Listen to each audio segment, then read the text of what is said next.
Hey guys, once again welcome back to my YouTube channel Medicure Buddy. Once again I'm back with another lecture of practice of medicine, or basically another disease of practice of medicine, and that is syphilis. Friends, I've already uploaded many videos on the exam based topics of practice of medicine. So if you haven't watched that yet, please आप playlist section में एक बार ज़रूर जाइएगा. I am sure you will find many useful information there. Coming back to the syphilis, a chronic infective disease which is caused by pathogenic spirochete Treponema pallidum. ठीक है, तो ये ऑर्गेनिज्म है ट्रिपोनेमा पैलेडियम जो कि रिस्पॉन्सिबल होता है syphilis को कॉज करने के लिए. We know this very well that mode of transmission जो होता है सिफिलिस का, that is through sexual route और ट्रांसप्लेसेंटल ट्रांसमिशन. दैट मीन्स जो वर्टिकल ट्रांसमिशन होता है फ्रॉम मदर टू चाइल्ड, ये देखने को उसकी वजह से सिफिलिस जो है वो स्प्रेड होता है.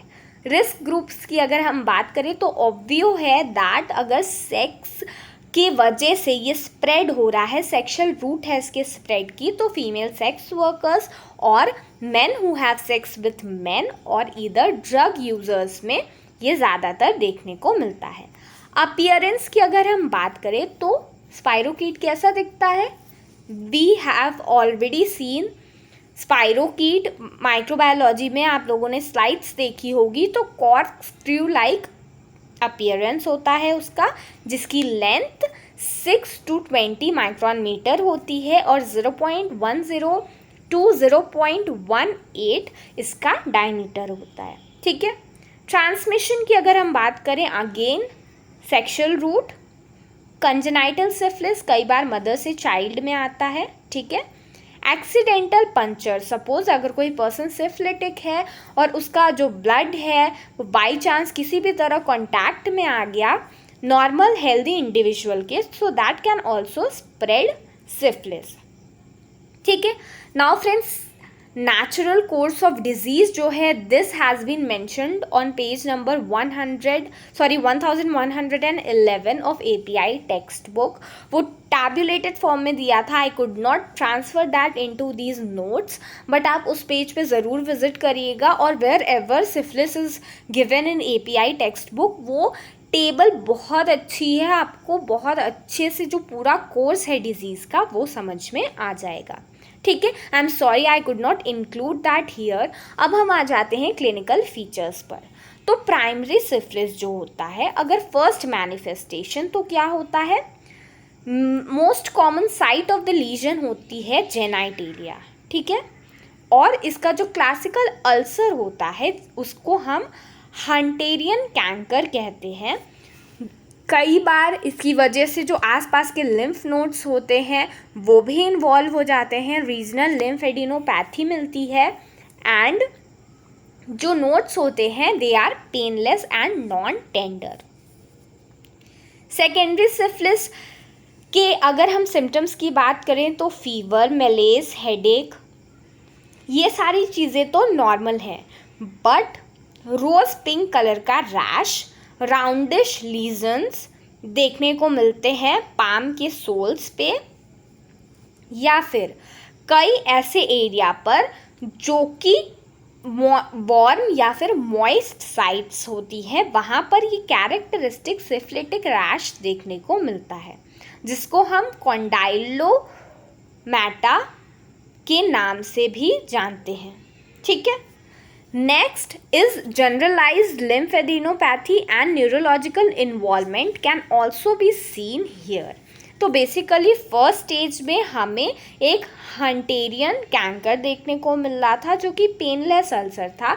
सेकेंड स्टेज में सिफिलिटिक रैश देखने को मिल रहा है. Next is latent syphilis.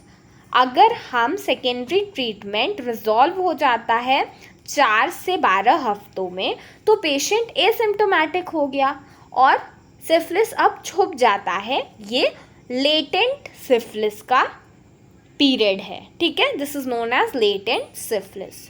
Now next one is tertiary syphilis.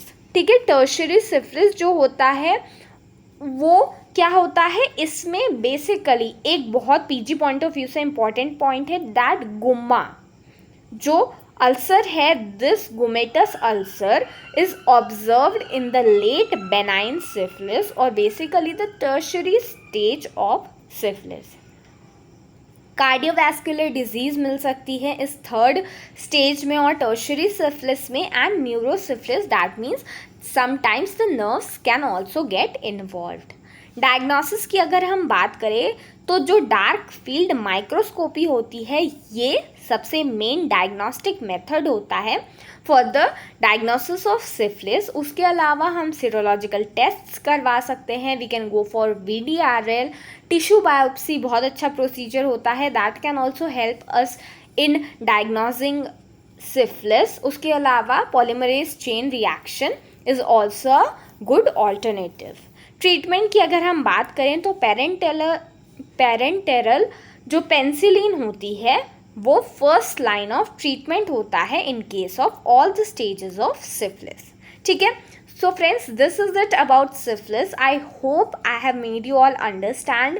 Please I am sorry that I could not incorporate the natural course of disease, पर आप API की टेक्स्ट बुक ज़रूर visit करिएगा and once you have visited that I am sure that ये topic आपका बहुत अच्छे से कवर हो जाएगा। So yes, this is it for today's session. I hope you have enjoyed this video. अगर आपको कोई भी डाउट हो तो आप मुझसे कमेंट सेक्शन में पूछ सकते हैं। मेरे हार्ड वर्क को वर्थ इट करने के लिए give this video a like and please subscribe to Medicure Buddy and hit the bell icon. Thank you.